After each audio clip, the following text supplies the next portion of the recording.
올 초 부동산 시장의 기준점으로 작용했던 총선이 야권의 압승으로 끝났습니다. 총선 이후로 아파트 거래를 미뤄뒀던 시장 대기자분들의 움직임과 시장 방향을 예측해봤습니다. 공부 목적으로 정리하는 만큼 투자에 참고만 해주시면 좋겠습니다. 가장 눈여겨볼 부분은 대통령 시행령으로 부동산 시장 완화 정책을 펼쳐왔던 이전 분위기가 어떻게 바뀔지입니다. 공시지가 현실화 정책이나 임대차 입법의 변화를 예상하는 의견도 있는데요. 대통령실의 발표처럼 공시지가 현실화 정책을 폐지하기는 어렵겠지만 그렇다고 올 하반기까지 지금의 부동산 정책이 급변할 가능성도 낮다고 생각됩니다. 애초에 공시지가 현실화 정책이 2035년까지 목표로 했던 정책이었는데요. 일단 시장의 분위기를 살피면서 야권이 부동산 정책 활용 수단으로 이용할 가능성이 크다고 봅니다. 임대차 입법 역시 마찬가지인데요. 헌법재판소에서 지금의 임대차 입법을 합헌 결정한 상황에서 대통령의 의지만으로 이 법안이 국회에서 폐지될 가능성은 낮아 보입니다.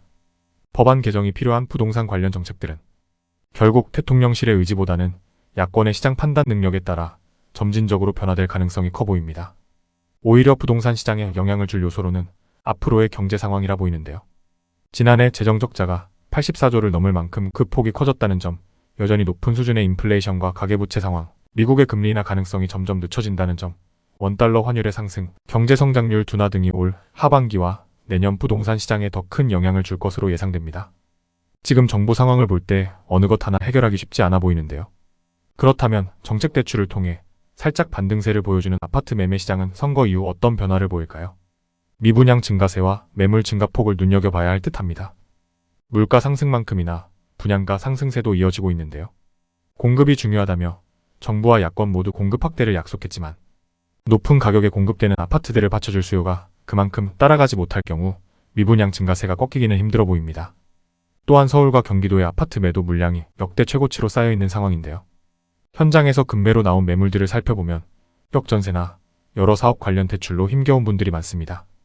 쌓여있는 매물들이 모두 이렇게 상황이 나쁜 것은 아니겠지만 악화되는 경제 상황 속에 급매가 계속 이어질 가능성도 커 보입니다. 때문에 거래량이 소폭 늘었지만 총선 이후 정책 대출 효과로 반짝 상승한 부동산 시장이 계속 활발하게 움직이기는 쉽지 않아 보입니다. 오히려 양극화된 시장 흐름이 지속될 가능성이 더 커 보이는데요. 향후 대통령실의 정부개각 폭과 소통의지, 부동산 PF 연착륙과 경제 상황 개선 여부에 따라 부동산 시장은 변화의 폭이 달라질 것으로 예상됩니다. 결과적으로 총선이 끝났다고 그동안 대기 수요로 있던 매수세가 확 증가하며 매매가를 끌어올릴 가능성은 낮아 보입니다. 일부에서는 하반기 아파트 가격의 하락을 예상하기도 하는데요. 잠시 반짝했던 매매나 전세 문의가 점점 줄어드는 상황 속에서 급매 위주의 거래 분위기는 당분간 이어질 것으로 예상됩니다. 투자에 참고가 되기를 바라며 마지막으로 구독, 좋아요 눌러주세요. 시청해주셔서 감사합니다.